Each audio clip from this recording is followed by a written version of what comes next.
निष्ठा क्लियर, निर्भर क्लियर। आ रहा समझ में?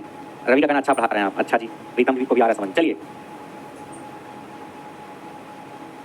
पावर की बात करते हैं। इसकी बात पावर की। पावर का फार्मूला क्या होता है? देखो ध्यान से देखना, बहुत ध्यान से। पूरे बोर्ड को मत देखा करो आप। जब मैं जिस चीज को बोलूं उस चीज पे गड़ाया करो आप। ये कोई प्रतिरोध है, ये हमने बैटरी लगाई। बैटरी की बड़ी वाली प्लेट पॉजिटिव होती है, छोटी वाली प्लेट नेगेटिव होती है। बैटरी में प्लस सेकंड ऐसे चलती है और उधर करंट माइनस पे आती है। प्लस सेकंड निकलती है, बी से प्लस निकलती है, उधर करंट बी से वापस आएगी। एक रेजिस्टेंस को हमने वोल्टेज दिया कितना 20 वोल्ट, करंट जो जारी आई। तो रेजिस्टेंस पावर को खाता है। पावर को क्या करता है? खाता है। रेजिस्टेंस पावर कंज्यूम करता है। जितनी पावर रेजिस्टेंस खाता है उसका क्या फार्मूला होता है? जो बैटरी आपने लगाई है जितनी करंट जा रही है, V/I। ये रेजिस्टेंस में पावर का फार्मूला है। इस रेजिस्टेंस को जो वोल्टेज लगाया गया, जो वोल्टेज लगाया कितना है V, जो करंट कितनी आई, जो करंट कितनी आई, जो वोल्टेज लगाया कितना V, दोनों का पूरा कर दो, वही पावर है। फिर हम आगे बढ़ेंगे। ओम का नियम है V/I/R। भी ओम्स लॉ है, ओम्स लॉ V/I/R। यहां से I हो जाएगा V/R, I हो जाएगा V/R, I हो जाएगा V/R कर दो। तो पावर का V/R, पावर का V/R। तो एक फार्मूला पावर का V/R भी होगा। ये तीसरा फार्मूला P/I, V की जगह क्या रख दो? I R रख दो। IR into I, IR into I square. ये फार्मूला भी आ गया। एक फार्मूला ये तीन फार्मूले पावर के आ गए। सर कौन सा कब लगाएंगे? जब मर्जी जो यहाँ लगा दो। अगर आपको वोल्टेज और करंट दिया लगा दो, वोल्टेज रेजिस्टेंस दिया लगा दो, करंट और रेजिस्टेंस दिया लगा दो। तीनों से आंसर तो एक ही आएगा, अलग नहीं आएगा। सर अलग लगाकर भी मैं करता हूं तो नहीं अलग लगाएगा, तुम लगा नहीं पाते हो सही से। P/I into I स्क्वायर है, V स्क्वायर ये सब इसके फार्मूले हैं पावर के। V क्या है? वोल्टेज, I क्या है? करंट, R क्या है? रेजिस्टेंस, P क्या है? Power consume. रेजिस्टेंस पावर खाता है। ये तीनों फार्मूले हैं। पावर की क्या होती है? वाट। क्या होती है? वाट। पावर रजिस्टर जो जाई तो शक्ति की क्या होगी? वाट।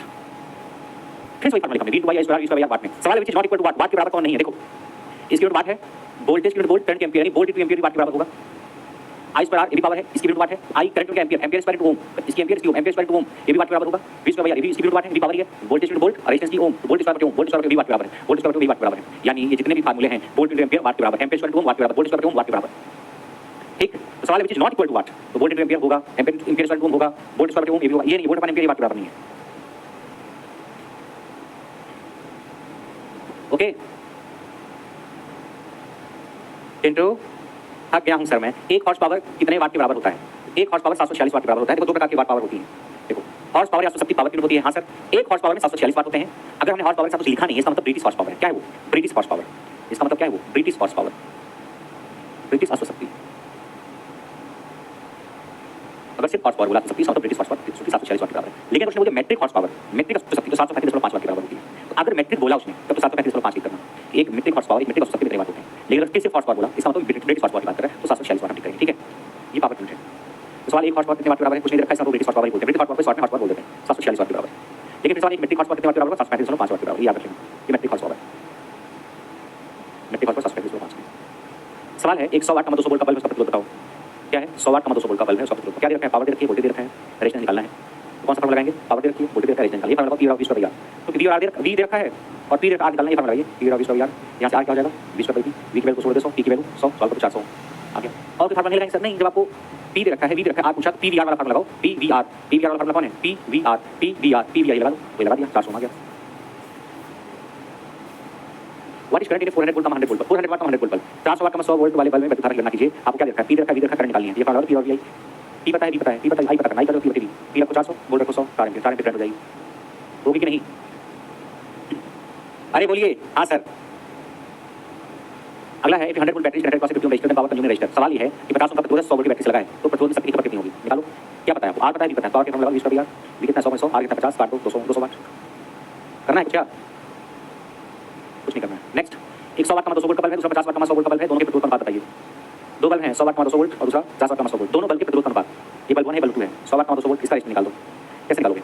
क्या पता है? P पता है, V पता है, R निकालना है। तो PVR वाला फार्मूला लगाओ। PVR वाला P/V स्क्वायर R। यहां से R लगा V स्क्वायर V कितना है? 200 में 200 और पावर कितने 100, 400 आ गया। बल्ब 2 के लिए 50 वाट 100 वोल्ट रेजिस्टेंस निकालना है। P पता है, V पता है, R निकालना है। PVR वाला फार्मूला लगा दो। ठीक, R V square V, R V square V, V की वैल्यू को P की वैल्यू को रेजिस्टेंस आ गया 200। दोनों रेजिस्टेंस अनुपात R/R2 कर दिया, 2/1। कोई दिक्कत?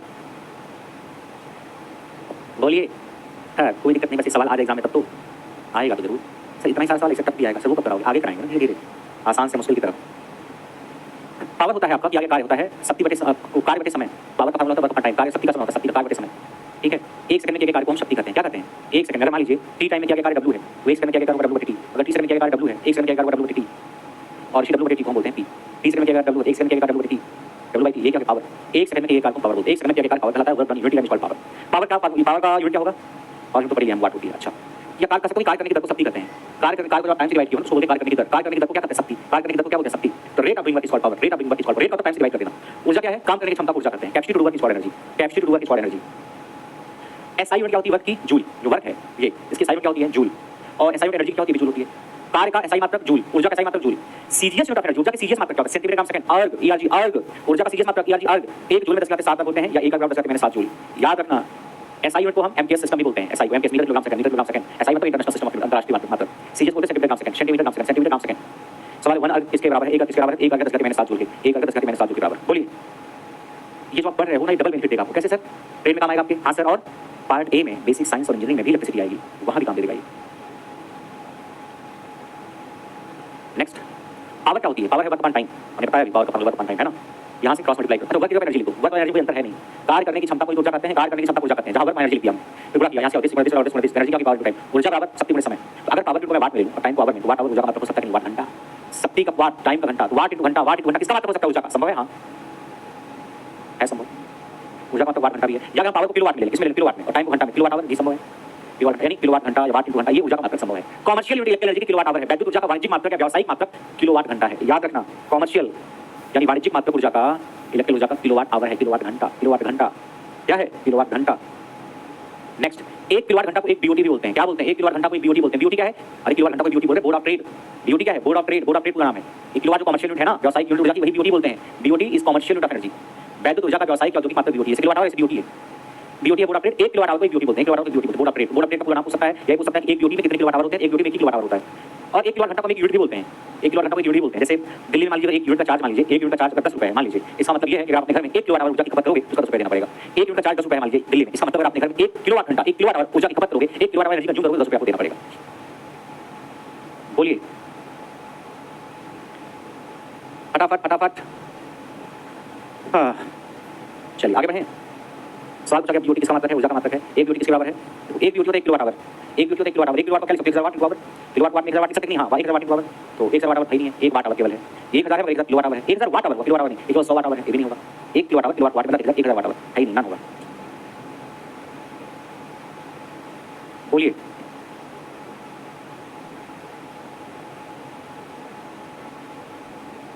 चिंटू।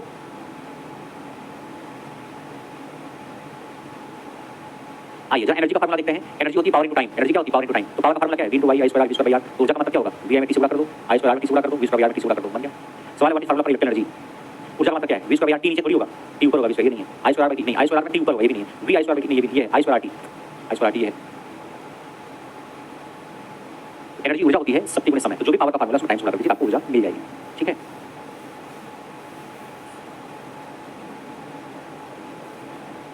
ये सवाल है कि 100 वाट का बल्ब दिन 8 घंटे चलता है तो मासिक ऊर्जा की खपत कितनी हो जाएगी? बताइए।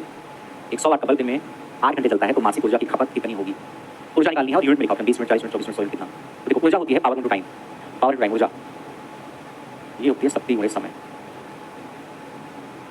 ऊर्जा निकाली, पावर कितना, कितने वाट का बल्ब है? 100 वाट का ले लो। कितने घंटे चल रहा है? 8 घंटे। दिन में 8 घंटे चलता है, 8 घंटे लिख दिया। लेकिन पूछा मासिक ऊर्जा की खपत, मंथली कंज्यूम एनर्जी। तो मंथली कंज्यूम एनर्जी के लिए ये तो एक दिन में 8 घंटे चल रहा है ना, एक दिन की ऊर्जा की हो गई, एक दिन की ऊर्जा की हो गई, मंथली के 30 गुणा कर दिया, एक महीने में 30 दिन मान चलेंगे। सर 31 मान लें, 29 मान लें, नहीं 30 मान चलोगे तो क्या हो जाएगा? ये 24000 वाट आवर। वाट में आवर में है वाट, 24000 वाट आवर। वाट आवर को किलोवाट आवर में लोगे, से भाग दोगे, तीनों जोड़ कर 24 किलोवाट आवर। और 1 किलोवाट आवर को ही हम 1 यूनिट बोलते हैं। 1 किलोवाट आवर को 1 यूनिट बोलते हैं 24 मिनट। 1 किलोवाट में 1000 वाट होता है, या 1 वाट में 10 3 किलोवाट लिख सकते हो। 1 यूनिट को किलोवाट आवर बोलते हैं, 24 मिनट हो गया, सी ऑप्शन। ठीक,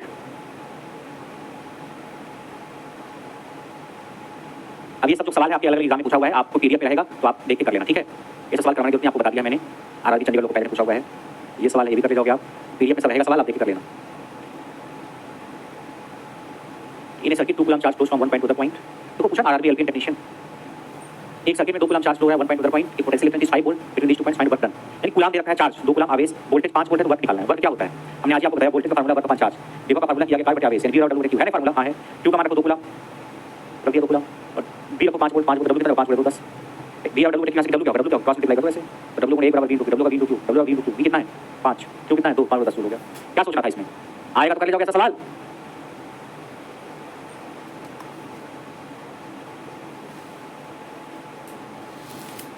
हो जाएगा कि नहीं? नहीं सर, ये भी पूछा हुआ है सवाल, ये पीडीएफ में रहेगा, निकाल लेना, कर लेना, पीडीएफ में रहेगा। ये देखना जरा, इन्होंने ये कहा कि 10 ओम का रेजिस्टर है, ये 20 वोल्ट 5 वोल्ट, करंट किधर जाएगी? ये 20 वोल्ट और 5 वोल्ट है, इसका वोल्टेज ज्यादा, इसका वोल्टेज कम है। विभवांतर कितना होगा? 20 - 5 15, 15 वोल्ट का विभवांतर का वोल्टेज डिफरेंस। और करंट किधर जाती है? हाई वोल्टेज से लो वोल्टेज की तरफ, उच्च विभव से निम्न विभव की तरफ। तो 20 से 5 की तरफ करंट ऐसे जाएगी, 20 से 5 तरफ ऐसे जाएगी। या अगर ऐसे मान लीजिए 10 ओम का रेजिस्टेंस, इसका वोल्टेज 100, इसका वोल्टेज 120 वोल्ट है, 120 वोल्ट होना चाहिए। और इसका वोल्टेज 5 वोल्ट है, ये रेजिस्टेंस 10 ओम का है। तो विभवांतर कितना होगा? 120 है 5, 120 - 5, 115 वोल्ट विभवांतर, विभवांतर 115 वोल्ट। करंट कितना जाएगी? हाई से लो की तरफ, 120 वोल्ट 5 वोल्ट हाई से लो की तरफ जाएगी। उच्च विभव से निम्न विभव की तरफ धारा का प्रवाह होता है। Current flows from high voltage to low voltage, ठीक है। करंट कितना होती है? हाई वोल्टेज लो वोल्टेज की तरफ।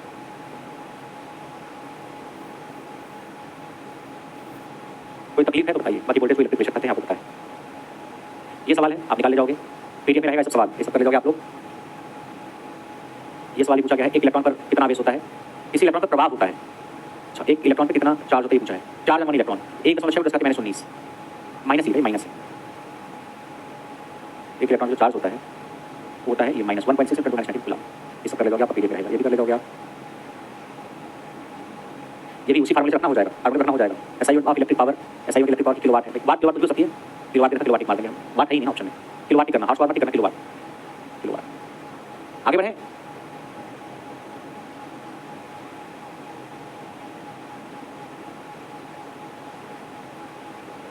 अरे बोलो भाई, आइए आगे बढ़ते हैं। अगला सवाल ये है, सवाल पढ़िए। एक 100 वाट का 200 वोल्ट का बल्ब है, वो 100 वोल्ट पर कितने वाट की पावर खाएगा? 100 वाट पर कितने वाट के बल्ब पर बर्ताव करेगा? सवाल है, ए 100 वाट का 200 volt bulb consumes how much power at 100 volt, या ए 100 वाट का 200 volt at 100 volt is equal to, मतलब ये बल्ब की रेटिंग है कि जब उसको 200 वोल्ट दिया हो गया तो 100 वाट की पावर खाएगा। वही हिंदी में लिखा है 100 वाट का 200 वोल्ट का बल्ब 100 वोल्ट पर कितने वाट बल्ब पर बर्ताव करेगा, या 100 वाट का 200 वोल्ट का बल्ब 100 वोल्ट पर कितने वाट की पावर खाएगा, कितने पावर कंज्यूम करेगा।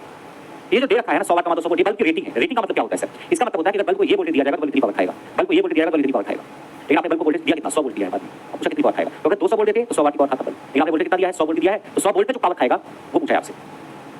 तो आप इसको दो तरीके से लगा सकते हो। पहले क्या किया करो, इस टाइप के सवाल में बल्ब का रेजिस्टेंस निकाल लिया करो। क्या निकाल लिया करो? रेजिस्टेंस। P बराबर 20 का R है, हाँ P पता है, V पता है, तो आप R निकालो, R निकालो। P बराबर 20 का R, R का 20 का P, V का 200 रेजिस्टेंस 400, रेजिस्टेंस निकाल लिया। अब पावर आपको किस वोल्टेज पे निकालनी है? 20 का R पे, मतलब 20 का R का फार्मूला की पावर निकाल लीजिए। वोल्टेज कितना है बाद में? 100 वोल्ट, तो 100 × 100 और रेजिस्टेंस निकाल दिया, 400 कर दिया, 25 वाट की पावर खाएगा। बात आ रही समझ में? आप ये वाला फार्मूला मत लगाना, P बराबर V × I, क्योंकि करंट हमारी फिक्स नहीं है। जब आप वोल्टेज चेंज करोगे करंट चेंज हो जाएगी। कुछ लोग दूसरा फार्मूला लगाता, फार्मूला ही लगाना 20 का R, क्योंकि रेजिस्टेंस आपका फिक्स है, रेजिस्टेंस नहीं बदलता है। आप बल्ब को दिया जाने वाला वोल्टेज बदल दीजिए, बल्ब को दिया जाने वाली करंट बदल दीजिए, बल्ब का रेजिस्टेंस नहीं बदलेगा। बल्ब को दिया जाने वाला वोल्टेज बदल दीजिए, बल्ब को दिया जाने वाली करंट बदल दीजिए, बल्ब का रेजिस्टेंस नहीं बदलेगा। सारी पीडीएफ मिल जाएगी, परेशान मत हो, ठीक है? कर लोगे। जहां दिक्कत है बोलना, मैं वहां समझाऊंगा। मैं भी समझा कम रहा हूं इसलिए, क्योंकि मुझे लगा आपको आ रहा है सब, और आप लोग इलेक्ट्रिकल इलेक्ट्रॉनिक मैकेनिकल के हो, इलेक्ट्रिशियन से, तो आपको बेसिक चीजें पता होंगी, इसमें ज्यादा एनर्जी नहीं डाल रहा। बोलो, अरे आप पहले बल्ब का रेजिस्टेंस निकालो, एक बार बल्ब का रेजिस्टेंस निकल गया, फिर पावर निकालने के लिए फार्मूला यूज कर लेंगे 20 यार। वोल्टेज बाद कितना? 100 वोल्ट, 100 वोल्ट का रेजिस्टेंस रख लिया, क्योंकि बल्ब को दिया जाने वाला वोल्टेज बदलोगे तो बल्ब में जाने वाली करंट भी बदल जाएगी। लेकिन एक चीज नहीं बदलती है, बल्ब का रेजिस्टेंस। बल्ब आप 200 वोल्ट हो चाहे 50 वोल्ट 60 वोल्ट हो गए, अगर बल्ब का वोल्टेज बदलते जाओगे तो बल्ब में जाने वाली करंट भी बदल जाएगी, लेकिन एक चीज नहीं बदलेगी, बल्ब का रेजिस्टेंस। रेजिस्टेंस नहीं बदलेगा, रेजिस्टेंस नहीं बदलेगा। इसलिए ऐसे सवालों में जो ना बदले उसको निकालो। चिंटू का हाँ सर जिंदगी में भी करना चाहिए। इन बबली से प्यार करता था चिंटू, बबली पहले कहती थी हम तुमसे बहुत प्यार करते हैं, तुम्हारे लिए जान दे देंगे, और जैसे ही बबली की नौकरी लगी चिंटू की नहीं लगी, बबली की नौकरी लगी चिंटू की नहीं लगी, बबली चली किसी और के साथ। फिर चिंटू गाना गाता हुआ घूमता है। कौन सा गाना गाता है? मौसम की तरह तुम तो बदल गए। उससे प्यार करो जो बदले ना। तो रेजिस्टेंस नहीं बदलता है, हम रेजिस्टेंस निकालेंगे सबने, और इसने निकाल दिया। वोल्टेज बाद दिया था उसको फार्मूला निकाल दिया। करंट नहीं, आप फिक्स करंट बदल जाएगी। वोल्टेज बदलोगे बल्ब को दिया जाने वाला करंट भी बदलेगी, बल्ब को दिया जाने वाला आपने वोल्टेज बदला तो बल्ब में जाने वाली करंट भी बदलेगी, बल्ब का खाएगी पावर भी बदलेगी। जो नहीं बदलेगा वो रेजिस्टेंस। इसे रेजिस्टेंस निकाल के पावर निकाला करो। ये सवाल है, वैसा ही कर लोगे आप। 400 वाट का 100 वोल्ट का बल्ब है, 25 वाट कितनी पावर खाएगा? सबसे रेजिस्टेंस निकाल लिया करो। ये पावर है वोल्टेज, ये फार्मूला P बराबर 20 का R, ये लगाओ। P पता है, V पता है, R निकाल दिया, 25 ओम आ गया। R निकाल दिया, अब कितने वोल्ट पावर पूछी? 25 वोल्ट। P बराबर 20 का R, 25 वोल्ट 25, R कितना है? 8 25, तब 25 वाट आ गया। जो ना बदले वो निकालो। मतलब रेजिस्टेंस अगर, इसका मतलब ये है कि अगर आपने 100 वोल्ट दिया तब रेजिस्टेंस 25 ओम था, तो आप 25 वोल्ट दोगे तब भी रेजिस्टेंस उतना ही रहेगा, 25 ही रहेगा। पहले आपने 100 वोल्ट दिया तो रेजिस्टेंस 25 था, अब आप वोल्टेज कुछ भी कर जाता हो, चाहे 25 वोल्ट हो, चाहे 50 वोल्ट हो, चाहे 80 वोल्ट हो, रेजिस्टेंस उतना ही रहेगा। तो जो ना बदले वही निकालो। अब देखो दोबारा बोलिए, तो आपका आंसर क्या हो जाएगा? नन। 25 वाट ऑप्शन है ही नहीं, नन हो जाएगा। क्लियर है कि नहीं? अगला सवाल ऐसे आएगा, एक बल्ब 1 है, बल्ब 2 है, bulb 1 bulb 2, 100 watt 100 watt 100 volt 200 watt 100 volt, which bulb has more thickness, किस बल्ब की फिल्म फिलामेंट की मोटाई ज्यादा होगी? सवाल पूछा है कौन सा बल्ब ऐसा होगा एक बल्ब में से जिसका फिलामेंट जो होगा वो ज्यादा मोटा होगा। तो आप फिलामेंट की मोटाई चेक करनी है तो आप बल्ब का रेजिस्टेंस निकालिए, रेजिस्टेंस निकालिए। तब बल्ब 1 क्या है? 100 वाट 100 वोल्ट, पावर क्या है? 20 पर फार्मूला लगाया, जहां से R क्या होगा? 20 पर V कितना है? 100 वोल्ट, 100 वोल्ट है, 100 पावर 100 है, 100 रेजिस्टेंस आ गया। बल्ब 2 का रेजिस्टेंस इसी फार्मूले से 20 पर V, इसका वोल्टेज कितना? 100 100 पर 200, इसका 50 इसका रेजिस्टेंस 100, रेजिस्टेंस 50 आ गया। आप दो बल्ब का रेजिस्टेंस निकाल लिया। इसको देखिए क्या लग रहा है? R1 ज्यादा है R2 कम, R1 ज्यादा R2 से, R बराबर बटे है। अगर R ज्यादा A कम, R ज्यादा A come, R come A ज्यादा, R कम A ज्यादा, A ज्यादा तो R कम A कम ज्यादा, ये ज्यादा A कम A कम ज्यादा, यानी रेजिस्टेंस और क्षेत्रफल एरिया बिल्कुल अनुपाती होते हैं। तो अगर R1 ज्यादा है R2 से, तो एरिया देखो, एरिया A2 का ज्यादा होगा, A1 का कम होगा, A2 का एरिया ज्यादा A1 का कम होगा। दूसरा वाला जो बल्ब होगा उसकी फिलामेंट की चौड़ाई ज्यादा होगी, दूसरा वाला बल्ब होगा बल्ब 2 मतलब 200 वाट का। यानी मैं कहना चाह रहा हूँ कि कम रेजिस्टेंस वाला जो बल्ब होगा उसकी मोटाई ज्यादा होगी, कम रेजिस्टेंस वाला जो बल्ब होगा उसकी मोटाई ज्यादा होगी। कम रेजिस्टेंस वाला बल्ब कौन है? दूसरा वाला टिक मार दो। कैसे? कोई तकलीफ? बोल के चलिए, समझ में नहीं आएगा तो सनी बोला मेरा कांस्टेबल वाला एग्जाम ऑफ कर दीजिए, क्लास तो चलेगी सनी, आप एग्जाम देख लो, बाद देख लेना। गोलू बोला सर मेरा दोस्त चिंटू आपसे पढ़ करके बीआरओ में जॉब कर रहा है। बीआरओ मतलब पता तुम्हें लोगों को बॉर्डर रोड ऑर्गेनाइजेशन जो बॉर्डर पे सड़क बनाते हैं। गोलू बोला शादी गर्लफ्रेंड से किया, बहुत बढ़िया। क्लियर है सबको? आइए ऐसा सवाल अगर कर ले जाओगे, कोई तकलीफ हो तो बोलना समझने में।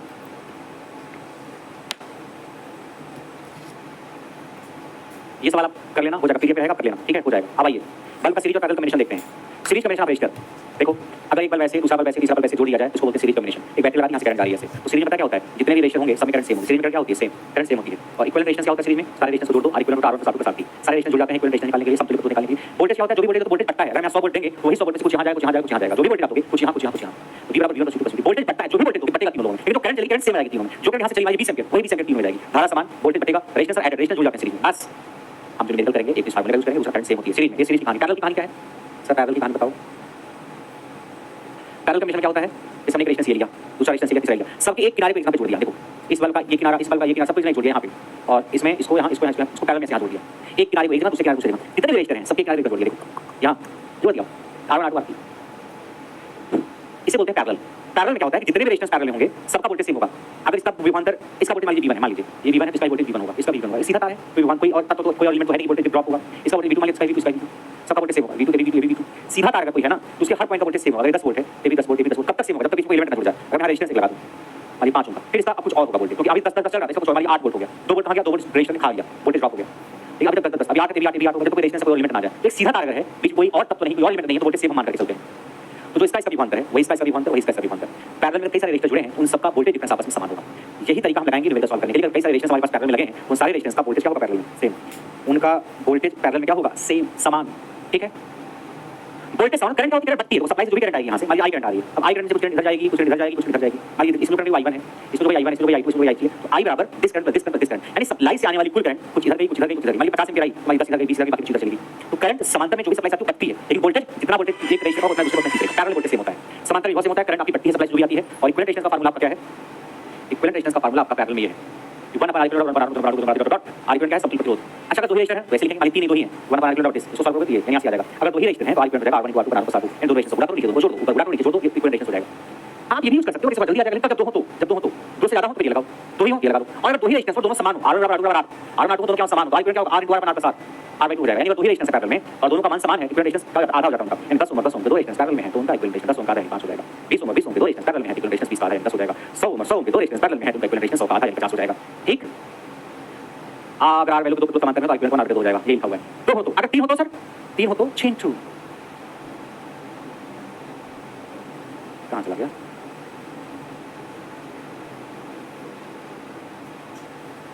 कोई आगे, हाँ यहाँ।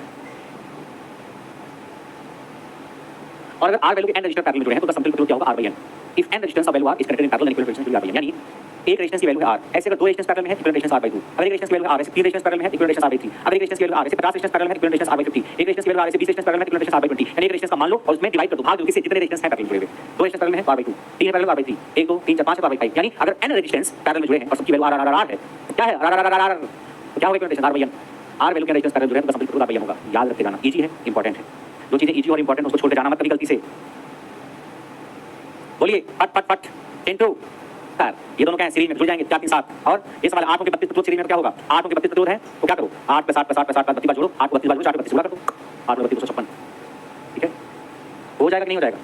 अगर R वैल्यू के n प्रतिरोध सीरीज में जुड़े तो इक्विवेलेंट रेजिस्टेंस होगा n × R। देखो R रेजिस्टेंस है, n रेजिस्टेंस R वैल्यू के और सीरीज में जुड़े हैं, इक्विवेलेंट रेजिस्टेंस क्या होगा, देखो इक्विवेलेंट रेजिस्टेंस 30 प्रतिशत चलता है, रेजिस्टेंस R वैल्यू R कितने n, तो R को n बार जोड़ो, R को n बार जोड़ो, 4 को n गुणा करो, n × R एक ही बात है, इक्विवेलेंट रेजिस्टेंस R × n। तो ऐसे पूछ सकता है कि 30 ओम के 20 रेजिस्टेंस सीरीज में है तो इक्विवेलेंट रेजिस्टेंस कितना हो जाएगा, 30 × 20 600। या बोलेगा 18 ओम के 30 रेजिस्टेंस सीरीज में है, 18 ओम के 30 रेजिस्टेंस सीरीज में इक्विवेलेंट रेजिस्टेंस कितना होगा, 18 × 30 540। ऐसे निकाल लोगे, हाँ सर निकाल लेंगे। सवाल है 0.5 ओम के 20 प्रतिरोध समांतर जुड़े हैं तो R इक्विवेलेंट बताइए। R इक्विवेलेंट और R/n, एक प्रतिरोध का मान 0.5, कितने प्रतिरोध है 20 क्या होगा, 1/40 सेव करोगे, क्या सोचना है इसमें, बोलिए। ये सब सवाल आप कर ले जाओगे। ये 6 ओम और 3 ओम के दो रेजिस्टेंस पैरेलल में, इक्विवेलेंट रेजिस्टेंस क्या होगा, ऐसे निकाल लो, 1/R + 32 ऐसे कर लो, कितना 1/2 या 2 यहाँ सॉल्व करके R = 2 या पैरेलल फार्मूला R1 = R2 6 + 3 2 दो ही अगर रेजिस्टेंस का पीडीएफ दिस ये भी कर सकते हो, थोड़ा टाइम लगेगा, टाइम कम लगेगा। और अगर 3 है फिर ये मत करना 3 में से R1 * R2 * R3 अपान R1 + R2 + R3 3 में से ये करते क्या ना चिंटू ना, क्यों सर? अरे नहीं 3 में मत करना, 3 में से क्या करेंगे फिर? ये लगाना 3 में, ये वाला फार्मूला 1/10 1/R1 + R2 + R3 2 है, तो शॉर्टकट मार देना और दोनों में सेम हो गए 10 और 10 + आधा 5 हो जाएगा।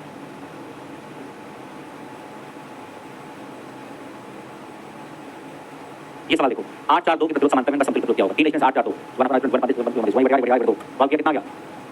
कितना गया सॉल्व करने पर? 8 के साथ कर ले जाओगे 45 सवाल, ठीक है। आइए आगे बढ़ते हैं।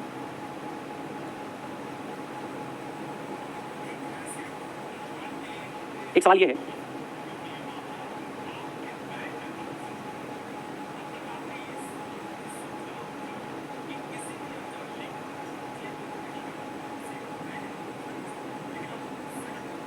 What will be equivalent resistance of 4 ohm, 9.8 ohm, 22.76, 66 series?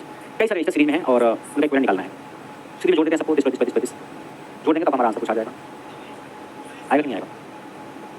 एक मैं आपको बताऊं, अगर कई सारे रेजिस्टर सीरीज में लगे होते हैं तो उन सीरीज में लगे हुए जितने भी रेजिस्टर हैं उसमें जो सबसे बड़ा वाला है उससे भी ज्यादा होता है समतुल्य प्रतिरोध।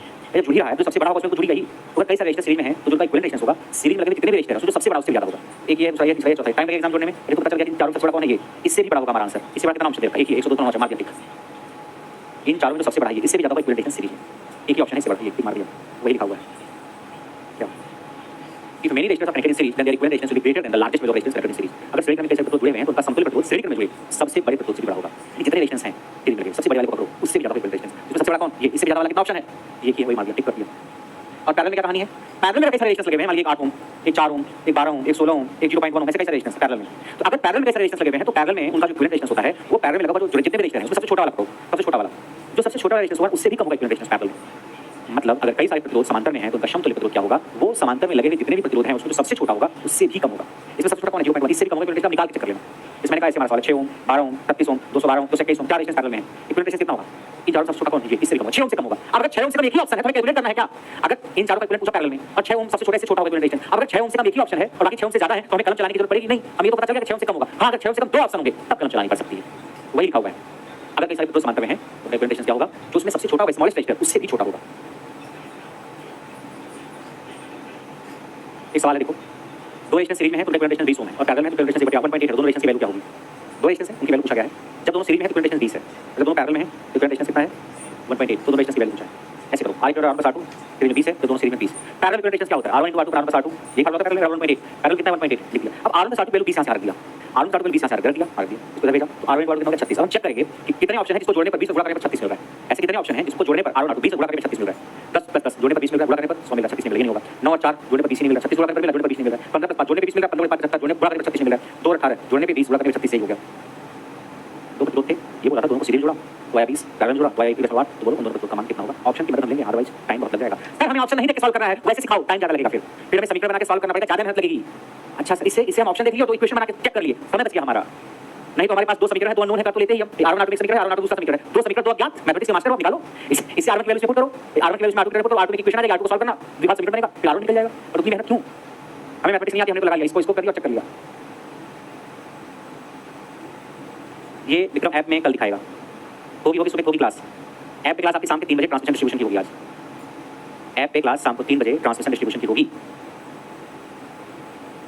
आइए आगे बढ़ते हैं। ये सब सवाल हैं, आप कर ले जाओगे।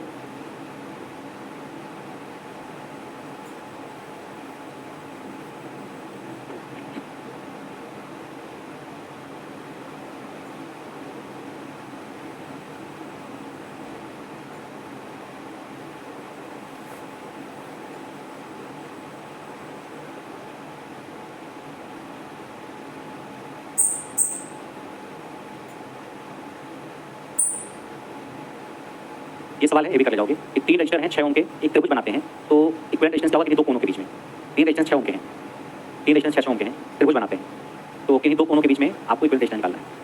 6 ओम के हैं। अगर जब भी त्रिभुज का सवाल आए, त्रिभुज का एक रेजिस्टेंस इसमें, रेजिस्टेंस इसमें, रेजिस्टेंस में, R वैल्यू के रेजिस्टेंस लगे हैं और किन्हीं दो कोनों के बीच में रेजिस्टेंस आपसे पूछे, उसका आंसर रख लो 2/3 अगर रखना चाहो तो। जैसे त्रिभुज है R रेजिस्टेंस लगे हैं, किन्हीं भी दो बिंदुओं के बीच में रेजिस्टेंस पूछे, जैसे इसके बीच पूछ ली, चाहे इसके बीच, इसके बीच सेम होगा, इसके बीच, चाहे इसके बीच, इसके बीच रेजिस्टेंस सेम होगा, किन्हीं चाहे इसके बीच, इनका तीनों रेजिस्टेंस सेम अलग-अलग होंगे तब तो अलग होगा, इसका आंसर कुछ और, इसका कुछ और, इसका कुछ और हो जाएगा। तीनों सेम है तो चाहे इसके बीच निकालो, चाहे इसके बीच, इसका आंसर सेम। कितना 2/3 लगाया हमने, 2/3 लगाया। 1 ब्रांच रेजिस्टेंस कितना 6, 3 में से 2 में 4, 2/3r रटा हुआ है मैंने क्या, कि अगर एक त्रिभुज के तीनों भुजाओं में r वैल्यू रेजिस्टेंस है तो त्रिभुज के ही दो कोनों की दो शीर्षों के बीच में समतुल्य प्रतिरोध कितना होगा 2/3r 2/3r।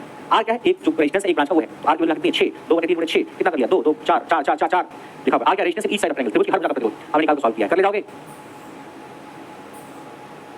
बोलिए।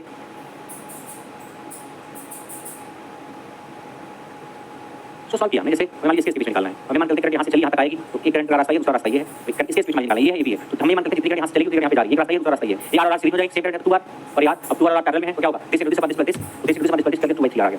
आप करोगे तो 2/3 आएगा, अगर लोगे 2/3 तो उसका समय बच जाए, जैसे ये r है तो इक्विवेलेंट 2/3r, ये 6 है तो 2/3 6, ये क्या 12 12 है तो 2/3 12 है, 1 1 है तो 2/3 1। सवाल में टाइम लगेगा क्या, ऐसे चिन्ह लिखेगा 2/3 और एक रेजिस्टेंस की वैल्यू कितनी, रेजिस्टेंस की वैल्यू 12 हूं, 12 लिखेगा, 3 चौका 12 4 2 8, आंसर निकालेगा चिन्ह त्रिभुज किन्हीं दो बिंदुओं के बीच, दो शीर्षों के बीच, दिख रहा है ना सब। एक चतुर्भुज दे और क्या बोले, चारों भुजाओं में रेजिस्टेंस r आपको क्या बताना है, आमने सामने दो कोनों के बीच प्रतिरोध कितना होगा, रट लो चिन्ह r क्या है, कोई स्क्वायर है, क्या स्क्वायर है, चाहे चतुर्भुज है, आमने सामने के दो कोनों के बीच इसके बीच पूछ ले क्या होगा, r ही होगा, जितना हर ब्रांच का रेजिस्टेंस कनेक्ट होगा। यानी अगर मैं एक क्या बनाऊं, एक स्क्वायर बनाऊं और इसमें 6 ओम का रेजिस्टेंस लगा दूं, बोलूं इसके बीच का प्रतिरोध इक्विवेलेंट 6 ओम ही होगा, ये इसके बीच का कुछ बोलो रेजिस्टेंस कितना 6 ओम ही होगा, इक्विवेलेंट रेजिस्टेंस क्या r के बराबर होगा। कलम उठानी है क्या इसमें, नहीं, और बाकी आप सॉल्व करोगे वैसे सॉल्व करना, यहां से करंट चल के यहां तक आनी है, इसके बीच में निकालना है, ये सीरीज r 2r, यार r सीरीज 2r, अब 2r parallel 2r parallel r, तो सेम रेजिस्टेंस पैरेलल r याद रख लोगे, ये निकालने में टाइम कहां लगाया, r 2r का था पैरेलल में r, ये सब सवाल ऐसे दिए हुए हैं, आप निकालना कर ले जाओगे। ये तीन दो समांतर में लगे हैं तो कुल प्रतिरोध कितना होगा, ये जवाब पूछ रहा हूं, क्या गलत लिखा है यहाँ पे, तुम लोग बताओ आंसर इसका, सभी लोग कितने लोग देख रहे हैं इसका आंसर बताओ, बताइए, बोलो विभूति बोलो, रेलवे स्टूडेंट को इसको बता दीजिए, किसको, किस वाले को। 8 बजे क्लास आज नहीं होगी, आपकी ऐप क्लास 3 बजे होगी, ट्रांसमिशन डिस्ट्रीब्यूशन की, इलेक्ट्रिशियन रेट की, इलेक्ट्रॉनिक मैकेनिक की नहीं होगी, इलेक्ट्रिशियन की होगी 3 बजे। बोलो बोलो किशन शर्मा, क्या होगा आंसर टिक करो, ABCD पता हुआ है तुम्हारे एग्जाम में। सर यदि तीन प्रतिरोध समांतर में लगे तो कुल प्रतिरोध RT कितना होगा, three resistors are in parallel, then equivalent resistance RT how much ABCD। बोलो सभी लोग अपना आंसर बताओ, जितने लोग देख रहे हैं। समझना बोला B होगा, और राजेश का B और BB रेलवे का, रेलवे एस्पिरेंट बोलू बोले C होगा। अच्छा और सभी लोग कितने लोग देख रहे हैं, निष्ठा का B होगा, और सभी लोग निर्धक का B होगा, रेलवे का B, और श्रीराम का D होगा, प्रवीण का C होगा। यह साधारण पत्र नहीं, आजादी का परवाना है, इस पर तुमको अपने तन का कुछ उज्जवल रक्त गिराना है चिंटू। सर पैरेलल में क्या फार्मूला होता है, देखो देखो पैरेलल फार्मूला क्या होता है,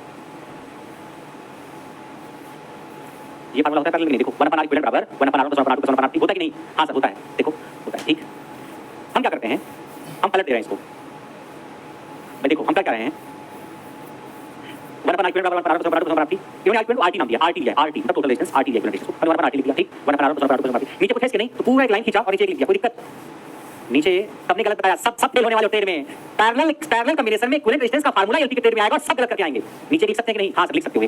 अगर मैं लिखा 5 तो 5 बटे लिख सकते हैं, कोई दिक्कत, हां लिख सकते हैं। 1/r क्या है, ये पूरा बटे 1 बटे तो लिख सकते हैं। अब पलट दूं मैं 1/r को पलट दिया, RT ऊपर एक नीचे, इसको पलट दूं एक ऊपर और पूरा नीचे, एक नीचे RT ऊपर, इसको पलट दिया, इसको पलट दूं, कैसे पलटा, एक ऊपर और पूरे को नीचे, एक ऊपर पूरे नीचे, RT का टोटल रेजिस्टेंस, ये होगा लल्लू लाल फार्मूला जो दिख रहा है यहाँ पे। RT बराबर आपसे कोई पूछा कि ये बताओ 1/r कितना होगा, क्या आपसे ये पूछा है, ये मार रहे हो 1/r + 1/r + 1/r 3।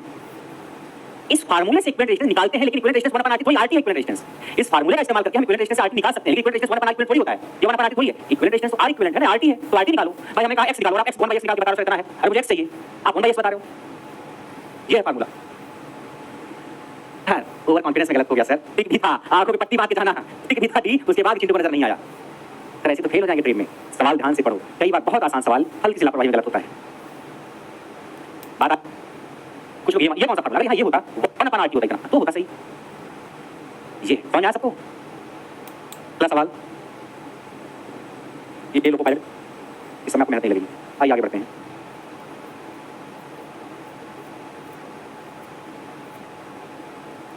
ये वीट-स्टोन ब्रिज का सवाल है, इसको क्या बोलते हैं, वीट-स्टोन ब्रिज। देखो जब इस टाइप का सवाल मिले, इस डायग्राम को वीट-स्टोन ब्रिज बोलते हैं। एक रेजिस्टेंस यहाँ, एक यहाँ, एक यहाँ, एक यहाँ, इसके बीच में रेजिस्टेंस पूछा, एक रेजिस्टेंस लगा दिया है, इस एक रेजिस्टेंस 2 3 4 इसके बीच में लगा, इसके बीच में रेजिस्टेंस पूछा है, ठीक, तो क्या करोगे, ये वीट-स्टोन ब्रिज है, हम चेक करते हैं क्या दिस बराबर दिस है, अगर ऐसा है तो बोलते हैं जो डायग्राम है इसको वीट-स्टोन सेतु बोलते हैं, वीट-स्टोन ब्रिज बैलेंस है, दिस बराबर दिस है, 7 2 12 7 3 12 है, तो भाई है तो बीच वाला जो रेजिस्टेंस होता है ना, बीच वाला, इस रेजिस्टेंस को हटा देते हैं, ओपन कर देते हैं, मतलब इसको करंट जाती नहीं, हमने टेक्निक करके देखा, हमने मतलब वैज्ञानिकों ने साइंटिस्ट ने क्या देखा, अगर दिस बराबर दिस के बीच वाले करंट नहीं है, बीच वाले करंट नहीं है उसको हटा दो। इक्विवेलेंट रेजिस्टेंस निकालते वक्त हम उन्हीं रेजिस्टेंस को लेते हैं जिसमें करंट जाती है, इक्विवेलेंट रेजिस्टेंस निकालते वक्त हम उन रेजिस्टेंस को ही शामिल करते हैं जिसमें करंट जाती है, जिसमें करंट नहीं गई उसको हटाओ, हटा दिया। अब क्या हटा दिया तो ये और ये सीरीज में 6 और 4 10, ये और ये सीरीज में 3 और 2 5 और 10 और 5 का पैरेलल, तो 10 × 5 = 10 + 5 50/15 15 3 पॉइंट समथिंग आ जाएगा। ये bridge balance no current which one resistance sorry one ohm यहाँ से कुछ संतुलित है, को कोई धारा नहीं जाएगी, इसलिए को हटा देंगे। कर ले जाओगे नहीं कर ले जाओगे? बोलिए वेट ब्रिज का सवाल है ये। ऐसे किया देखो 6 2 4 3 6 2 4 3 6 2 4 3 क्लियर? वो लिखा हुआ है यहाँ पे क्या है, अगर दिस बराबर दिस इसमें करंट नहीं जाएगी, इसको हटा लिखा है कि R1 * R3 बराबर R2 * R4 या दिस बराबर दिस R1 * R2 वैसे दिस बराबर this R2 * R1 R2 * R4 अगर दिस है तो ब्रिज आपका बैलेंस है, और अगर ब्रिज आपका बैलेंस है इसमें कोई भी बीच वाली करंट नहीं जाएगी, इसको हटा दीजिए। और बीच वाली हटा दीजिए, डायग्राम आसान आता है। अगर बैलेंस नहीं है फिर बैलेंस नहीं है तो मुश्किलों को छोड़ो, बैलेंस नहीं है तो मुश्किलों का छोड़ो। ऐसे ही है 6 4 3 2 वही है, 6 2 12 3 12 हटा दिया, 6 4 10 और 3 2 5। ये आंसर है इस वाले सवाल का, इस वाले सवाल का। इसका आंसर ये है, ठीक करते हैं कर देते हैं। इस सवाल का आंसर यहाँ ये सवाल का आंसर ये इस सीरीज में फिर दोनों पैरेलल में 10/3 जैसे 2 में 2 4 4 4 4 4 4 ब्रिज बैलेंस को हटा दो, ये सीरीज में जाएगा 4 तो 6 ये सीरीज में 3 6 और 3 पैरेलल में 18/9 2 हो जाएगा आंसर इसका हो जाएगा। तो देखो ब्रिज बैलेंस नहीं, इसके बीच में रेजिस्टेंस निकालना है, जिसके बीच में निकालना है और इसके बीच में एक रेजिस्टेंस लगाए, दिस 4 ब्रिज बैलेंस हटा दो ओपन कर दो, कर दिया। अब ये वाली सीरीज में ये वाली सीरीज में मैं करंट यहाँ से चल के यहाँ तक जाएगी, कैसे कुछ इधर जाएगी कुछ इधर जाएगी, ये वाली इसमें जाएगी ये वाली इसमें जाएगी, जो इसमें वही इसमें दोनों सीरीज में हुआ कि नहीं हो गया।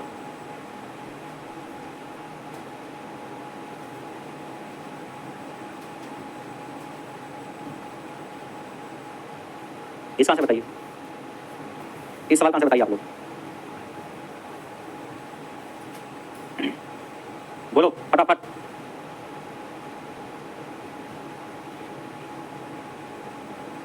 देखो जब ऐसा सवाल आए तो आपने सवाल को लास्ट से स्टार्ट करो, लास्ट से शुरू से नहीं, ए और बी के बीच में निकालना है ना। देखो जो करंट इसमें जाएगी वही इसमें जाएगी, जो इसमें जाएगी वही इसमें जाएगी। 2 और 4 क्या हो गया सीरीज में, 2 और 4 सीरीज कितना हो गया 6, 2 और 4 सीरीज में कितना हो गया 6, 2 और 4 सीरीज में 6 बना दो, बना दिया 6। अभी 6 और 6 पैरेलल हो जाएंगे, 6 और 6 पैरेलल कितना हो गया 6 और 6 पैरेलल हो गया 3, इसको हटाओ 3 बनाओ, यहाँ पे यहाँ 3 बनाओ, 3 बना दिया। अब 7 और 3 सीरीज होंगे जो करंट इसमें वही 7 और 3 फिर 10 हो जाएगी, फिर का पैरेलल कितना हो गया 10, या 10 बनाओ, हटाओ इसको 10 बनाओ, 10 और 10 पैरेलल में 10 और 10 parallel 5 same value resistance parallel हो गया, फिर 10 और 10 पैरेलल 5 इसको हटाओ और 5 बनाओ, फिर 2 और 3 2 और 5 सीरीज में 7 आ जाएगा आपका आंसर, क्या जाएगा 7। कोई दिक्कत बताइए? ऐसे सवाल जब लास्ट से स्टार्ट किया करना, आप कहाँ से लास्ट से, कहाँ से लास्ट से, ओके कोई तकलीफ है तो बताइए। 7 आ गया सबका, बेहतरीन। इस सवाल का आंसर बताओ सभी लोग। देखो ये 4 और 4 पैरेलल में 2 हो गया, ये 2 3 यहाँ बना दो, इस एक को यहाँ बनाया, 6 और 6 पैरेलल 3 हो गया, 4 और 4 पैरेलल होंगे ना तो 2 10 रेजिस्टेंस पैरेलल 2, ये 3 यहाँ हो गया, एक यहाँ हो गया, 6 और 6 पैरेलल 3 3 2 5 3 2 5 6 3 9 इसका आंसर कितना हो गया 9 ओम। यस सर, सर हाँ चिंटू। आइए क्यू पे आते हैं, क्यू क्या होता है, ये क्यू है, क्यू में तो कितनी वजह होती है 12, ऐसे बनाया मैंने, देखो ऐसे फिर ऐसे ऐसे ऐसे ऐसे ऐसे 12 वजह होती है क्यू की, कितनी वजह होती है 12, कितनी वजह होती है 12, कितनी वजह होती है क्यू में 12, अच्छा 12 एच वजह होती हैं, 6 फेस होते हैं, कितने फेस होते हैं 6, जैसे आप जिस कमरे में हो उसमें कितनी दीवारें हैं कुल, एक ये दीवार 2 एक दीवार 3 एक दीवार 4 एक ऊपर वाला छत वो भी दीवार मान लो, नीचे वाला छत, 6 फेस हो गए, 1 2 3 4 और एक छत और नीचे धरती वाला 6 फेस हो गए, तो भुजाएं कितनी होती है 12, कुल 12 भुजाएं होती हैं। देखो ऐसे एच 1 2 लिखा था नंबर के हिसाब से, देखो 1 2 3 4 5 6 7 8 9 10 11 12 कुल 12 भुजाएं, ये भुजाएं ही हैं।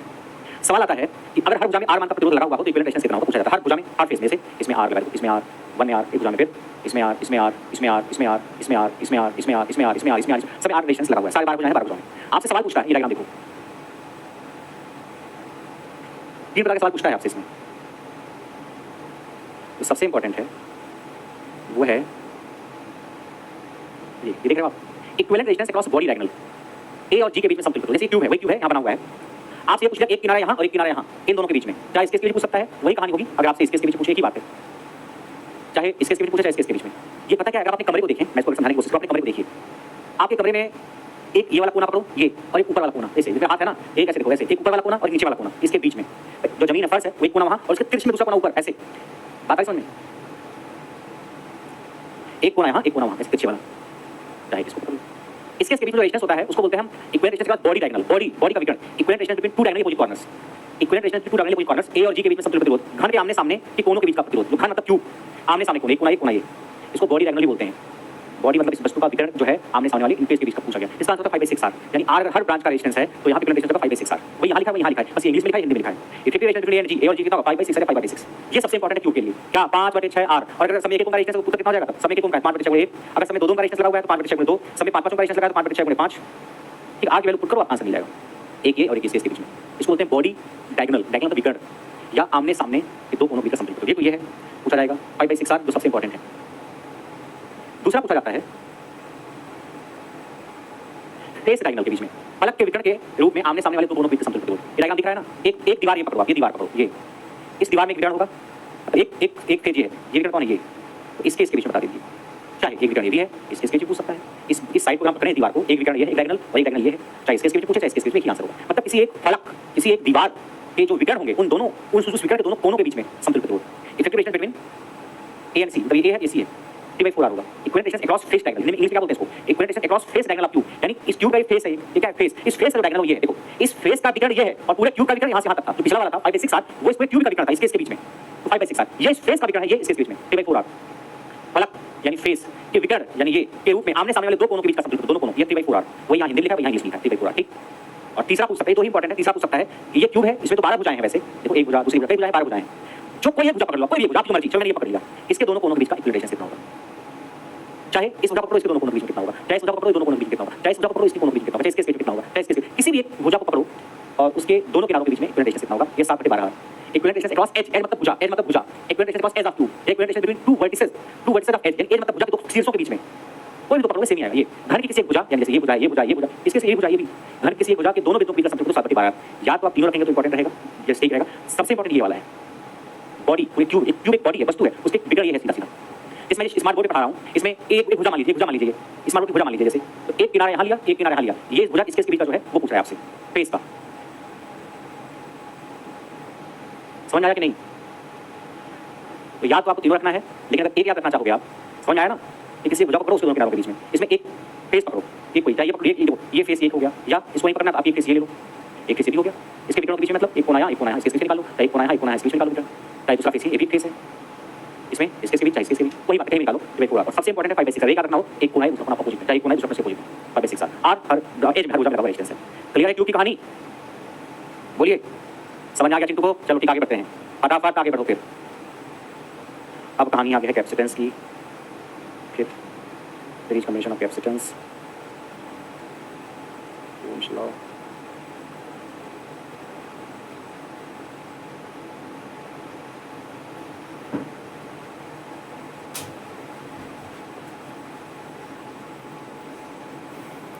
चलिए आगे बढ़ते हैं, कैप्चर करते हैं।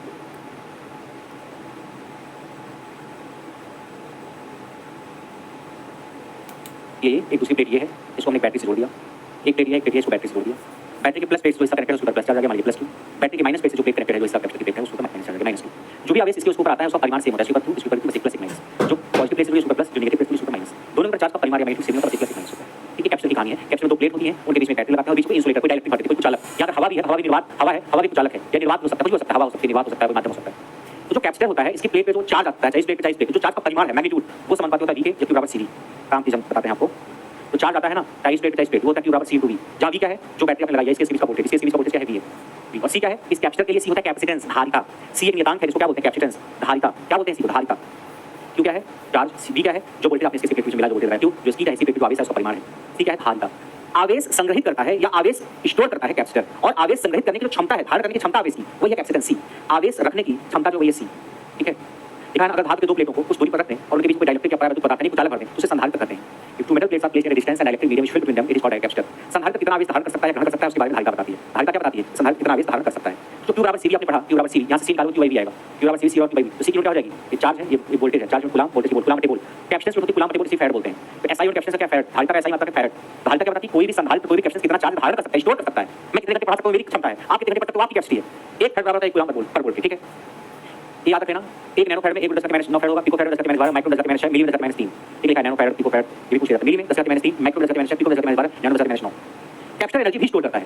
कैपेसिटर क्या करता है? एनर्जी स्टोर करता है। इस वाला है कि किस रूप में? तो कैपेसिटर यानी संधारित्र जो ऊर्जा संग्रहित करता है वो वैद्युत क्षेत्र यानी इलेक्ट्रिक फील्ड के रूप में करता है। इंडक्टर यानी प्रेरक वो भी ऊर्जा संग्रहित करता है, वो मैग्नेटिक फील्ड के रूप में, चुंबकीय क्षेत्र के रूप में करता है। इंडक्टर जो एनर्जी स्टोर करता है उसका फार्मूला है half L I square. Inductor यानी प्रेरक जो ऊर्जा संग्रहित करता है उसका formula half L I square. लेकिन कैपेसिटर जो एनर्जी संग्रहित करता है उसका फार्मूला क्या है? देखो, संग्रहित ऊर्जा यह 1/2 क्यू इनटू वी, क्यू उसकी प्लेट में जो चार्ज आया है, वी जो वोल्टेज लगाया है, ये फार्मूला है। और क्यू बराबर सीवी रखते हैं, क्यू बराबर सीवी तैयार हो, क्यू बराबर सीवी, तो सीवी टू वी आप सीवी फार्मूला रख दिया। दूसरा आप क्यू इनटू वी फार्मूला, हां वी की जगह यहां से रख सकते हो क्यू बटे सी, वी की जगह क्यू बटे सी, यहां से क्यू बटे सी रख दिया, इस वी की जगह क्यू बटे सी रख दिया, तो क्यू स्क्वायर सी 1/2 क्यू स्क्वायर बटे सी हो जाएगा। ऊर्जा जो आएगी कैपेसिटर में तीन फार्मूले हैं, आपसे जो पूछेगा एग्जाम में उसके हिसाब से आंसर टिक करना। एक फार्मूला कोई half q into v, half c square, half q square बटे सी, ये बोलो ऊर्जा का सूत्र क्या होगा? 1/2 q into v 1/2 c square half q square बटे सी जूल होगा। जो चार्ज है कैपेसिटर की प्लेट में, वी वोल्टेज है, सी धारिता है, एनर्जी है। Capacitor store energy form electric field energy को स्टोर करता है। ठीक है, अच्छा एक चीज होगी जो कैपेसिटर है, इसके कैपेसिटेंस का एक फार्मूला होता है, सी का फार्मूला एप्सिलॉन ए बटे डी। तो सी है आपका कैपेसिटेंस, धारिता इसका फार्मूला होता है सी का एप्सिलॉन ए बटे डी। डी क्या है? दोनों प्लेट के बीच दूरी। अगर आप दूरी यहां से बढ़ाओगे तो कैपेसिटेंस कम होगा, दूरी बढ़ाओगे तो धारिता कम होगी, दूरी कम करोगे तो धारिता बढ़ेगी। ए क्या है? प्लेट का एरिया, ए क्या? इस प्लेट का एरिया, मान लीजिए दोनों प्लेट का क्षेत्र बराबर है। एप्सिलॉन क्या है? एप्सिलॉन जो बीच में मटेरियल उठाया आपने उसका डायरेक्टली कांस्टेंट है, परावैद्युतांक क्या है? परावैद्युतांक है, जो मटेरियल आपने भरा है उसका परावैद्युतांक एप्सिलॉन। अच्छा, अगर हम कैपेसिटर की एक प्लेट पे देखें कितना चार्ज है? +q, दूसरी प्लेट पे देखें कितना चार्ज है? -2। अगर हम कुल चार्ज से पूछें, नेट चार्ज कितना होगा कैपेसिटर की प्लेट पे? नेट चार्ज कुल चार्ज, भाई इस पे +q इस पे -q दोनों को जोड़ दो, +q -q खत्म 0, भाई +q और -q जोड़ दो कितना हो जाएगा? 0। यानी एक पे 10 कूलम आया, एक पे -10 कूलम आया, दोनों को जोड़ देते हो 0। तो अगर नेट चार्ज पूछे मतलब दोनों कैपेसिटर की प्लेट का मिला करके तो 0 होता है। नेट चार्ज मतलब टोटल चार्ज, संधारित्र पर कुल परिणामी आवेश 0 होता है। ये क्या है? प्लेट का क्षेत्रफल। बी क्या है? Supply voltage. डी क्या है? दूरी, डिस्टेंस बिटवीन प्लेट के बीच। q क्या है? Charge on plate. याद रखना कि दो प्लेट के बीच कैपेसिटर दोनों प्लेट के बीच दूरी को बढ़ाया रहा है तो क्या होगा? प्लेट का क्षेत्रफल बढ़ाया रहा है तो सीधी क्या फर्क पड़ा? इससे सवाल आ सकता है। सवाल पूछा कि 10 मिलीफेरेड संधारित्र को 20 वोल्ट की बैटरी से जोड़ा गया तो संधारित्र संधारित्र ऊर्जा कितनी होगी? क्या किया? सीधा 10 मिलीफेरेड फेरेड बदल दो, मैंने जोड़ा तो इतना है, हाफ सी स्क्वायर फॉर्मूला लगा देना, हाफ सी स्क्वायर का आधा उत्तर। कैपेसिटर का मिलीफेरेड में फेरेड बदल दो, वोल्टेज 20 वोल्ट है, हाफ सी स्क्वायर फॉर्मूला लगा दीजिए। ये वो है कैपेसिटर का फार्मूला, सी और एप्सिलॉन बाय डी। ए क्या है? प्लेट का क्षेत्रफल, डी दूरी, एप्सिलॉन परावैद्युतांक। ए क्या है? Area plate, D distance, epsilon permittivity of medium, माध्यम का परावैद्युतांक। ये कांस्टेंट होता है, ये जो इंसुलेटर होगा उसके लिए होता है। तो यहां पे देखा ये बढ़ाते बढ़ा, ये बढ़ाते घटा, ये बढ़ाते घटा, ये बढ़ाते बढ़ा, वही लिखा है सब। ये बढ़ाते बढ़ा, ये बढ़ाते घटा, ये बढ़ाते घटा, ये बढ़ाते बढ़ा, दोनों प्लेट को चालू करके उसका परावैद्युतांक क्या है? वो है एप्सिलॉन। तो फिक्स होता है इंसुलेटर के लिए। इस सवाल यहाँ पूछा गया कि समांतर प्लेट संधारित्र में पैरेलल प्लेट कैपेसिटर था, दूरी आधा करके तो संधारित्र में क्या फर्क पड़ेगा? दूरी को आधा कर दो, सवाल देखो, दूरी आधा कैपेसिटर डबल, क्या सोचना? डबल दोगुना, दूरी आधा सी डबल, दूरी आधा, दोनों प्लेट के बीच कैपेसिटर डबल। ठीक है सर। परमिटिविटी की यूनिट क्या होती है? परावैद्युतांक कैसा मतलब फेरेड पर मीटर होता है। अब याद कर लेना, तो निकाला मैंने, सी बराबर एप्सिलॉन बाय डी, यहां से एप्सिलॉन हो जाएगा क्या? सी बाय ए, सी मीटर फेरेड, डी की मीटर, एरिया मीटर स्क्वायर, काट दिया, फेरेड पर मीटर। अब याद रख लेना परमिटिविटी जो है या परावैद्युतांक कैसा मतलब फेरेड पर मीटर, फेरेड पर मीटर। यहां से एप्सिलॉन निकाल दिया, सी का पावर फेरेड होता है, डी का दूरी मीटर, एरिया लंबाई उसका मीटर, इधर फेरेड मीटर। कैपेसिटर में सीरीज और पैरेलल का फार्मूला है, रजिस्टर का बिल्कुल उल्टा होता है। जैसे रजिस्टर में क्या फार्मूला था? R इक्विवेलेंट बराबर R = 60, यहां उसका उल्टा। सीरीज में एक कैपेसिटर लगे हैं, जो भी वोल्टेज बढ़ जाएगा कुछ यहाँ, और सीरीज में चार्ज सेम होता है। कैपेसिटर क्या होता है? जो इस पे चार्ज इस पे, रजिस्टर में करंट सेम थी, यहां पे चार्ज सेम है, करंट सेम होती है तो चार्ज सेम होता है हर प्लेट पे। कैपेसिटर में हर प्लेट पे चार्ज या करंट सेम होती है और चार्ज सीरीज में, वोल्टेज जो घट जाता है। फार्मूला आपका जो है वो कैपेसिटर में सीरीज का फार्मूला होता है, वो रजिस्टर के पैरेलल से मिलता जुलता है। देखो ऐसा फार्मूला रजिस्टर पैरेलल बराबर कैपेसिटर में सीरीज होता है, 1/5 सीक्वेंस 1/5 यानी अगर इसका कैपेसिटेंस C1 इसका C2 इसका C3 तो समतुल्य धारिता इक्विवेलेंट कैपेसिटेंस का फार्मूला है। दो अगर हैं तो आप केवल इतना लिख दो, आप इसको लिख करके आप लिख सकते हो C1 को C2 C2 दोनों को बराबर दोनों को जोड़ दो, इक्विवेलेंट कैपेसिटेंस। और अगर दो ही हैं और दोनों की वैल्यू सेम है तो C C आधा हो जाएगा। दो कैपेसिटर C वैल्यू के हैं और सीरीज में हैं, इक्विवेलेंट कैपेसिटेंस आधा हो जाएगा। समान धारिता के दो संधारित्र श्रेणी में मिलेगा तो समतुल्य आधा हो जाएगा। यानी 10 फेरेड दो कैपेसिटर सीरीज में है तो उनका इक्विवेलेंट कैपेसिटेंस C का आधा 10 का 5 हो जाएगा। ठीक, और वैसी कहानियां हैं। अगर सी मान के संधारित्र श्रेणी में लगे हैं तो उनका समतुल्य क्या होगा? C/N, सी मतलब 12 कई सारे लगे हैं। समतुल्य धारिता क्या होगी? इक्विवेलेंट कैपेसिटेंस सीरीज में एक कैपेसिटर की वैल्यू उसको नंबर ऑफ कैपेसिटर से डिवाइड करो, एक संधारित्र उसकी संख्या से भाग दे दो। कितने संधारित्र? 12 एक का संधारित्र कैपेसिटेंस से संख्या कितनी? 3 12 3 4 चाल करो जाएगा 4 माइक्रोफैरड। जो कहानी रजिस्टर में पैरेलल में थी वैसा ही फार्मूला यहाँ पे सीरीज में दिख रहा है कैपेसिटर में। लेकिन हाँ करंट सेम होती है सीरीज में, वो रजिस्टर में भी है, वो कैपेसिटर भी सीरीज में ही है, वो नहीं अलग, फार्मूला अलग है, याद रख लेना, सम्मत अलग कर देना। ये अगर C वैल्यू 20 कैपेसिटर सीरीज में तो सीक्वेंस कितना होगा? एक कैपेसिटर वैल्यू C है 20 है तो C/20 20 ये उत्तर हो जाएगा। अगर 20 कैपेसिटर हैं C वैल्यू के सीरीज में कुल कैपेसिटर कितना? C/N, एक वैल्यू कितनी है? C/20 हो गया। या किसी ये कैपेसिटर सीरीज में लगे हैं, बोला इक्विवेलेंट कैपेसिटेंस कितना होगा? यहाँ वही फार्मूला लगे क्या? अगर कई सारे कैपेसिटर सीरीज में लगे हैं तो उनका जो समतुल्य धारिता होगी क्या होगी? समतुल्य धारिता वो सीरीज में लगे हुए जितने भी कैपेसिटर हैं उसमें जो सबसे छोटा होगा उससे भी कम होगा। इन तीनों में सबसे छोटा कौन? ये, इससे भी कम होगा, इससे भी कोई ऑप्शन नहीं। जितने भी संधारित्र लगे हैं जो सबसे छोटा होगा वो ये है, इससे भी कम होगा। यानी जो कहानी रजिस्टर में समांतर में थी कि अगर कई सारे रजिस्टर पैरेलल में लगे हैं तो उनका समतुल्य जो प्रतिरोध हुआ करता था वो पैरेलल में लगे हुए सबसे छोटे रजिस्टेंस भी कम हुआ करता था। वही कहानी यहाँ पे सीरीज में लगेगी कि कई सारे कैपेसिटर सीरीज में लगे हैं तो उनका जो इक्विवेलेंट कैपेसिटेंस है समतुल्य धारिता वो सीरीज में लगे तो सबसे छोटे रजिस्टेंस होंगे, मतलब जितने भी रजिस्टेंस सीरीज में लगे सबसे छोटा होगा उससे भी कम होगा। सबसे छोटा कौन? ये, इससे भी कम होगा, वही लिखा है। सीरीज में समतुल्य धारिता का मान सीरीज में लगे सबसे छोटे धारिता के मान से भी कम होता है। Equivalent capacitance series less than smallest value of capacitor connecting series, सबसे छोटा वाला जो उससे भी कम होगा। और पैरेलल में कहानी ये है, ये फार्मूला इस टाइप का रजिस्टर में पैरेलल, इस टाइप का फार्मूला रजिस्टर में सीरीज में दिखता है, मगर यहाँ पैरेलल में एक ये है, वोल्टेज सेम होता है पैरेलल में, यहाँ भी वहाँ भी था, फार्मूला लेकिन अलग है। इक्विवेलेंट कैपेसिटेंस का फार्मूला क्या है? Sequence C1 C2 C3 parallel में जोड़ दीजिए, वोल्टेज सेम होता है, करंट डिवाइड जो भी करंट यहाँ से चलेगी कुछ इधर जाएगी, करंट डिवाइड होकर चार्ज डिवाइड होता है, वोल्टेज सेम होता है, फार्मूला ये लगेगा। ठीक है, कोई दिक्कत? इस पे सवाल तो आप कर ले जाओगे। जैसे ये सवाल है, ये क्या है? 6 2 4 पैरेलल में है, तो पैरेलल में सीधे जोड़ देते हैं। 0 + 30 + 30 + 30 जोड़ 6 2 4 6 2 8 12 जोड़ दिया। ये पैरेलल में है, जोड़ दो 12 6 18 और फिर सीरीज में है। सीरीज में क्या करेंगे? जब तो समान मान के संधारित्र सीरीज में होते हैं तो उनका इक्विवेलेंट आधा हो जाता है, 18 9 पैरेलल में कैपेसिटर पैरेलल में जुड़ जाता है। रजिस्टर का उल्टा चलता है ना, 12 और 6 पैरेलल 18 और 18। अब ये सीरीज में दो समान मान के संधारित्र अगर श्रेणी क्रम में है तो विषम तुम धारिता का मान जो उनकी एक ही धारिता तो उसका आधा हो जाता है। ऐसे कर लो, सीरीज में 18 18 18 18 18 18 18 कर लो 36 18 36 2 18 9 ऐसे जैसे मर्जी आए आपकी। जो कैप्चर पे सवाल पूछा जाता है ये, जब भी इस टाइप का सवाल आपके एग्जाम में दे इसका मतलब पैरेलल में है। सर कैसे? देखो ऐसा सवाल बनाएगा, एक कैप्चर ये, एक कैप्चर ये, एक कैप्चर। ध्यान से देख सुनना, हमने क्या किया? एक तार लगाया इस केस के बीच में, लगा दिया, और एक तार लगाया इस केस के बीच में, और आपसे पूछे इस केस के बीच में कोरिलेशन क्या होगा? तो ऐसा सर्किट जब होता है तीनों कैप्चर पैरेलल होते हैं। ये तीनों पैरेलल में क्या करते हो? जोड़ देते हो 20 + 20 45 से उत्तर हो जाएगा। जब भी ऐसा सवाल मिले आप उनको क्या करिए? पैरेलल में कर दीजिए। जैसे ये और ये मिला ना, अभी तो सीरीज में है। अब ये सीरीज देखिए, जैसे ये किया हमने यहाँ और एक यहाँ से यहाँ। अब इस केस के बीच में पूछे पैरेलल में कर देना। क्यों? पैरेलल में जुड़ जाते हैं। देखो इसका वोल्टेज मान लो V1, ध्यान से V1 है तो सीधा तार V1 इसका वोल्टेज क्या होगा? V1 इसका वोल्टेज मान लो V2 मान लिया V2 इसका वोल्टेज क्या होगा? V2 और इसका V1 माना V1 सीधा तार इसका V1 इसका V2 माना V2 इसका V2 इसका वोल्टेज डिफरेंस V1 V2 इसका वोल्टेज डिफरेंस V1 V2 है कि वोल्टेज डिफरेंस V1 V2 इसका वोल्टेज डिफरेंस V1 V2 इसका वोल्टेज डिफरेंस भी V1 V2 इसका वोल्टेज डिफरेंस भी V1 V2 इसका वोल्टेज डिफरेंस भी V1 V2। अगर तीनों का वोल्टेज डिफरेंस विभवांतर सेम है इसका मतलब तीनों पैरेलल में। समांतर में ही विभवांतर समान होता है। जब कई सारे संधारित्र कैपेसिटर पैरेलल होते हैं तभी उनका विभवांतर समान होता है, और यहाँ विभवांतर समान है इसका मतलब पैरेलल में। हमें देख के नहीं लग रहा पैरेलल में, लेकिन है पैरेलल में। इनका डायग्राम कुछ ऐसा है कि हम देख के नहीं समझ पा रहे हैं और हमने इस तरीके से निकाल लिया। इसका विभवांतर इसका विभवांतर समान है, इसका मतलब पैरेलल नहीं होंगे, पैरेलल में जोड़ देते हैं सीधे सीधे। बोलो नहीं आ समझ में? हाँ होगी, बोलो अब गए क्या? अरे चिंटू सर देखो ये तीनों का आपस में सीरीज में फार्मूला लगाना। अगर केवल ये होता तो सीरीज में फार्मूला लगता, लेकिन ऐसे डायग्राम देते ये यहाँ खींचे यहाँ खींचे। अब ये तीनों पैरेलल में फार्मूला ये लगाना बना रखा है मैंने। क्यों है पैरेलल में? बता दिया आपको, वोल्टेज डिफरेंस सेम था। जैसे ये सवाल है वही बताया मैंने डायग्राम के हिसाब से, वही चीज आपको समझाई है।